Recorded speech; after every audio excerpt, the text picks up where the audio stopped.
वैदिक पीरियड। फिर कबीला, फिर भी तो कोई ना कोई मानकता होगी ना कबीले को चलाने की। बहुत बड़ी घटना घटी 6th सेंचुरी बीसी। उत्तर वैदिक काल में राज्य पैदा हो गया। अब आज पैसे की बौछार होगी। राजा के पास कोई विशेषाधिकारी नहीं है, राजा की मजाल है धर्म बदल दे। अब प्रीलिम्स में क्वेश्चन बनाएगा, कंसीडर द फॉलोइंग स्टेटमेंट कि बुद्ध काल का राजा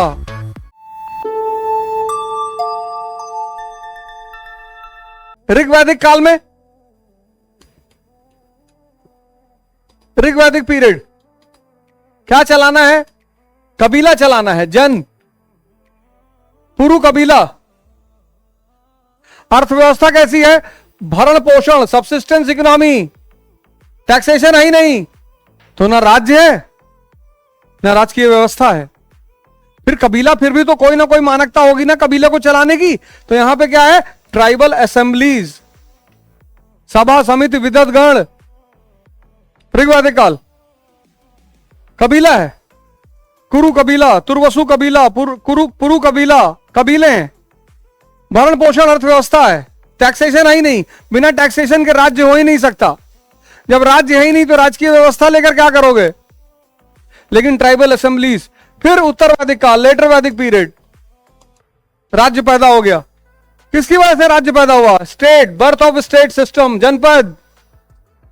क्यों पैदा हुआ? आयरन रेवोल्यूशन की वजह से, लौ क्रांति की वजह से राज्य पैदा हो गया। इस लौ क्रांति ने राज्य को पैदा किया। समझा चुके हैं सब। उत्तर वैदिक काल में राज्य पैदा हो गया लौ क्रांति की वजह से। सिर्फ राज्य नहीं पैदा हुआ, कर व्यवस्था भी पैदा हो गई। और फिर यहां पर राजकीय व्यवस्था की शुरुआत, बिगिनिंग ऑफ एडमिनिस्ट्रेटिव सिस्टम। कौन सी दो चीजें? एक तो परिषद, दूसरा रत्निन। 12 रत्निन, 12 अधिकारी। 6th सेंचुरी बीसी, 6ठी शताब्दी ईसा पूर्व, 6th सेंचुरी बीसी। बहुत बड़ी घटना घटी, द्वितीय नगरीकरण, second urbanisation.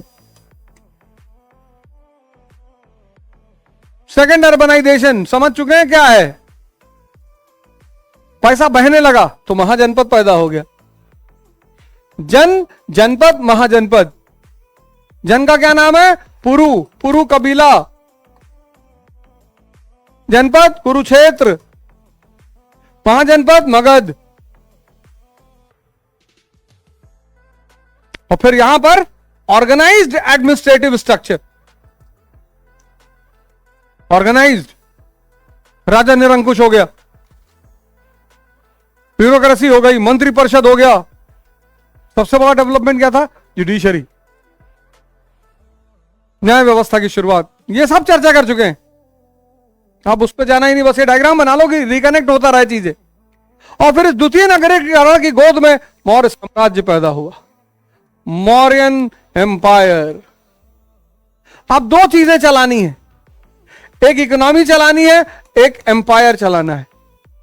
United states of America, दो चीजें चलानी है, एक इकोनॉमी चलानी है, एक एम्पायर चलाना है। यहां कुछ नहीं चलाना है, अपने आप को जिंदा रखना है किसी तरह से। देखो ये विकास क्रम, इस विकास क्रम को देखो, ये देखो कैसे विकास क्रम एक जुड़ा होता है चीजों से। अब दो चीजें चलानी है, एक अर्थव्यवस्था चलानी है, एक साम्राज्य चलाना है। Who is the mother of invention? Necessity. आवश्यकता पैदा हो गई तो आविष्कार हो जाएगा। तो यहां किस चीज का जन्म हुआ? अर्थशास्त्र का। अर्थशास्त्र यहां पैदा नहीं हो सकती क्योंकि आवश्यकता ही नहीं है।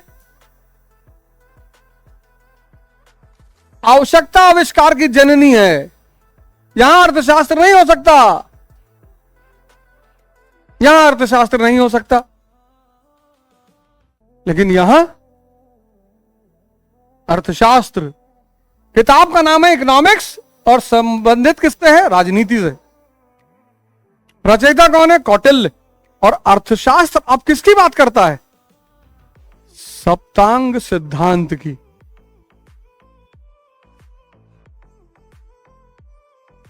मौर्य राजनीति, मौर्य पॉलिटी, किसको चलाना है?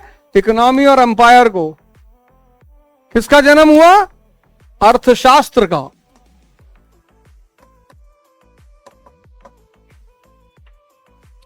रचयिता कौन है? कौटिल्य। किसकी बात करता है? सप्तांग सिद्धांत।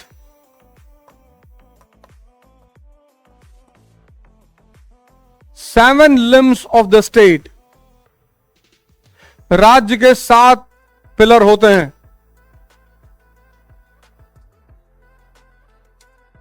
Seven limbs of the state. पहला पिलर राजा, किंग। अब आज पैसे की बौछार होगी, लेकिन जो पहले क्लास कर चुके हैं मेरा कहीं पढ़े हैं वीडियो से, एंशिएंट इंडिया उनको पकड़ लूंगा, क्योंकि उससे संबंधित कोई ना कोई सवाल पूछ लूंगा, फिर फंस जाओगे। अब देखो राजा, अब राजा ऋग्वैदिक राजा, ऋग्वैदिक किंग, लेटर वैदिक किंग, बुद्धा पीरियड का किंग और मौर्य पीरियड का राजा, सब में अंतर देखना। ऋग्वैदिक का राजा क्या चला रहा है? कबीले को चला रहा है, जन को चला रहा है, कुरु कबीले को चला रहा है। किंग विदाउट प्रिविलेजेस, कोई विशेषाधिकार नहीं, one among equal, no privileges, कोई विशेषाधिकार नहीं, है ही नहीं। राजा के पास कोई विशेषाधिकार ही नहीं है, वन अमंग इक्वल, मतलब उसके जो कुल के लोग हैं वो सबके समान है। वो स्थायी सेना ही नहीं है, परमानेंट आर्मी ही नहीं है। यही राजा यहां पर पहुंच बन गया किसका? जनपद का राजा, राज्य का राजा बन गया। किसकी वजह से? लौह क्रांति की वजह से। जनपद, कुरुक्षेत्र, पंचाल, विदेह।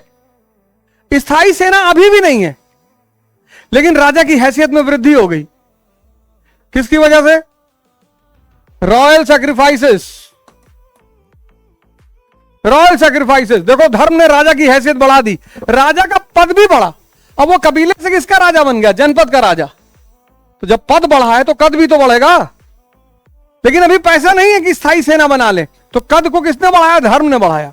राजस्व यज्ञ, वाजपेयी यज्ञ, अश्वमेध यज्ञ, रॉयल सैक्रिफाइसेस। ये बुद्ध पीरियड का राजा अब ये महाजनपद का राजा बन गया, और कद बढ़ गया, और पद बढ़ गया। तो जब और पद बढ़ गया तो और कद बढ़ेगा। लेकिन यहां कर व्यवस्था बहुत स्ट्रांग है, अतिरेक पैदा हो गया। चाचा थैंक यू। यहां जो है पद भी बढ़ गया और कद भी बढ़ गया। सेकेंड अर्बनाइजेशन, जमकर पैसा आ रहा है, स्थायी सेना है, तो राजा हो गया निरंकुश, डेस्पॉट। राजा के पास सारे विशेष अधिकार आ गए। यहां एब्सोल्यूट डेस्पॉट, पूर्ण निरंकुशता। देखो क्या लिखा है किताब में, राजा बन गया धर्म प्रवर्तक। राजा की मजाल है धर्म बदल दे।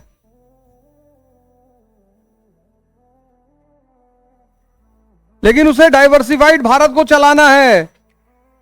वो कोई कानून पारित करेगा, वो यूपी में तो मान्य होगा, नॉर्थ ईस्ट में नहीं मान्य होगा, तो वो नहीं मानेंगे। राजा कह रहा मैं आज्ञा दे रहा हूं, मैं। प्रजा पूछेगी तुम कौन? बोले मैं देवानाम प्रियदसी, मैं देवताओं का प्रिय हूं, मैं सिर्फ राजा थोड़ी हूं।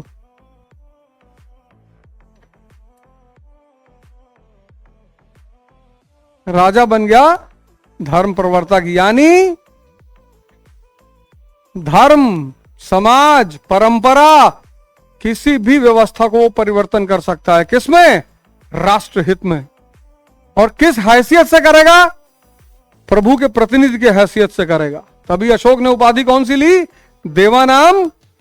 लिखो, अनेकता को संभाले हुए है। देखो राजा में परिवर्तन।